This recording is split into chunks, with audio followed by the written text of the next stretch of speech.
Tenemos aquí en cabina de manera presencial a Daniel Iboscus. Él es el presidente de la Cumbre Mundial de Comunicación Política y también tiene pendiente el anuncio de la puesta en circulación de un libro interesante, Comunicación Política en Tiempos de Incertidumbre. Bienvenido, señor Iboscus, a El Gobierno de la Tarde. ¿Qué tal? Un gusto poder estar aquí con ustedes para debatir, charlar y contarles, bueno, que en minutos nomás vamos a estar presentando este libro en la UAS, poniéndolo en circulación aquí en República Dominicana.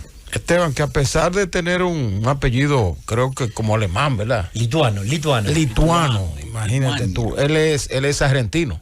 Sí, argentino, sí, de aquí de Latinoamérica. Y vos, primero háblenos de la Cumbre Mundial de Comunicación Política. ¿Qué es esto?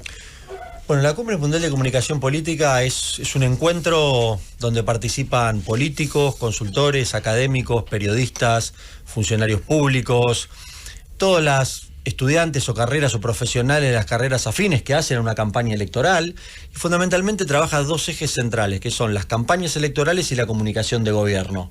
Y a partir de ahí el timing en cuanto a las investigaciones, las famosas encuestas, la relación con los medios, la irrupción de las redes sociales, estrategias digitales de instalación para cada una de esas redes sociales, los comportamientos electorales de cómo las tendencias que se van dando en el mundo, cómo los gobiernos han actuado, que son los temas que tratamos en el libro, frente a la pandemia, a la comunicación gubernamental, que lo han hecho muy mal, ¿no? Con desgastes. Y digo muy mal no porque le parezca a Daniel Iboscus, sino muy mal porque en América hubo 5 elecciones presidenciales en pandemia y en las 5 perdió el oficialismo, empezando por República Dominicana. Sí.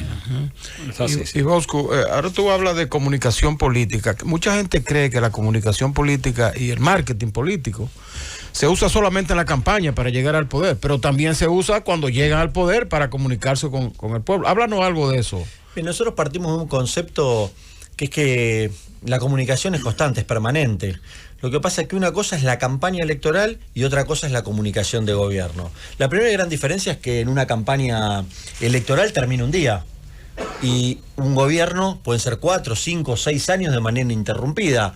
Hoy justamente hacíamos un paralelismo. Podríamos decir que la comunicación de campaña electoral es como correr una carrera de 100 metros, es de velocidad. Ahora la de gobierno es una maratón, es de resistencia. Uno tiene que administrar muy bien las expectativas porque no alcanza a comprometer, no alcanza con generar expectativas y no cumplirlas, y creo que ahí radica la principal diferencia, donde uno ya en gobierno tiene que tomar otras determinaciones.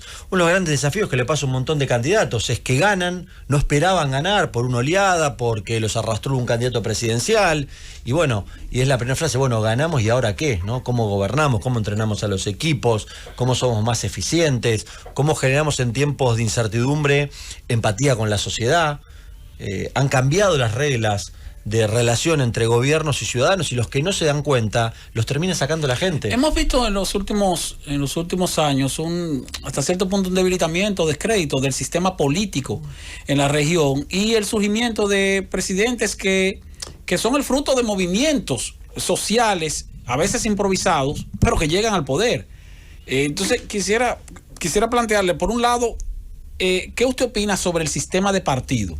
¿Cree usted que deberíamos fortalecer el sistema de partidos en la región para evitar la llegada de presidentes improvisados? Y en segundo aspecto, ¿qué opina de estos presidentes que a veces se preparan para ganar, no así para gobernar? Bueno, son dos preguntas muy interesantes. La primera, en cuanto a los partidos políticos, si queremos vivir en democracia, sabemos que la democracia se sustenta en partidos políticos, con lo cual debemos pensar que es con los partidos, pero no con los que tenemos actualmente. Los partidos también deben modernizarse, los partidos tienen que darse cuenta que los temas de discusión tienen que ser los temas de la gente y no los temas que le interesan solamente a los políticos. ¿Cómo puede ser que en plena crisis estemos hablando de candidaturas, estemos hablando de lanzamientos electorales cuando hay tantos problemas por resolver? Y por supuesto también otro de los temas centrales que deben tener en cuenta los partidos es que la sociedad ha cambiado el chip y las etiquetas que tiene en la cabeza, donde antiguamente uno decía, bueno, el presidente, el candidato. hoy buscan líderes que abracen causas en base a los problemas que vivimos todos los días los ciudadanos. Entonces, partidos políticos sí, pero requieren de una democratización. No se pueden elegir los candidatos porque sí o por amiguismo o por cercanía, sino que tiene que haber democratización de los partidos abiertos a la sociedad y con un concepto prioritario en la gente antes que los intereses políticos partidarios. Con lo cual, es importante entender esto porque debemos ir hacia el fortalecimiento de los partidos políticos. Y la gente está enojada y tiene razón, porque los partidos políticos no le han resuelto los problemas los más simples, los más cotidianos, los cercanos. Y esto lleva a una frustración muy grande. No es casual que en el mundo las principales palabras hoy de asociación de la ciudadanía cuando le hablan de la política es basta y bronca. Hay dos palabras que son comunes, ¿no? Sin embargo, entonces ocurre la segunda parte de la pregunta que le hice, que ese hartazgo del sistema político hace que la gente tienda a elegir opciones que a veces terminan siendo peor. Sí, hay muy buenos candidatos que se presentan electoralmente, que saben aprovechar el momento, a veces las crisis de los partidos, algunos los denominados outsiders, que aprovechan las crisis, que aprovechan el descontento y se montan en esos descontentos para posicionarse.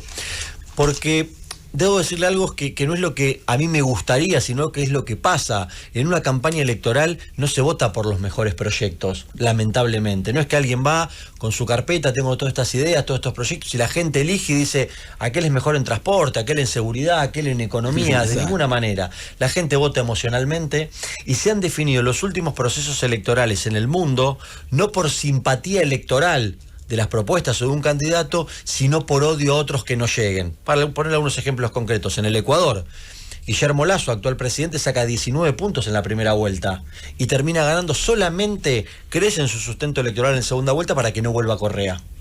Sí. En el caso de Perú, algo ilógico, que gana Castillo cuando sacó 16 puntos en primera vuelta, pero él consigue el triunfo a partir del odio que generaba Keiko Fujimori, que era con quien competía. Pero en República Dominicana pasó algo parecido. Ciertamente hubo una elección de parte de la población más en contra del que estaba que a favor del que finalmente ganó. Mira, hay veces que alguno tiene que tomar definiciones, pero si analizaríamos el proceso en profundidad en términos globales del proceso electoral dominicano, podemos compararlo con muchos otros procesos, donde muchas veces los que ganan creen que son los mejores y que son muy buenos y que la gente los acompañó porque ganaron, o la realidad es que, si me lo preguntas a mí, la elección no la ganó nadie, la perdió el gobierno. Sí. Así, esa es la mejor respuesta. Te quedaste mudo, ¿eh? Sí, sí. Y Boscus, aquí estamos ahora en un proceso en la República Dominicana de modificación de las leyes electorales, de régimen electoral, tanto la ley de partidos como la ley de las elecciones.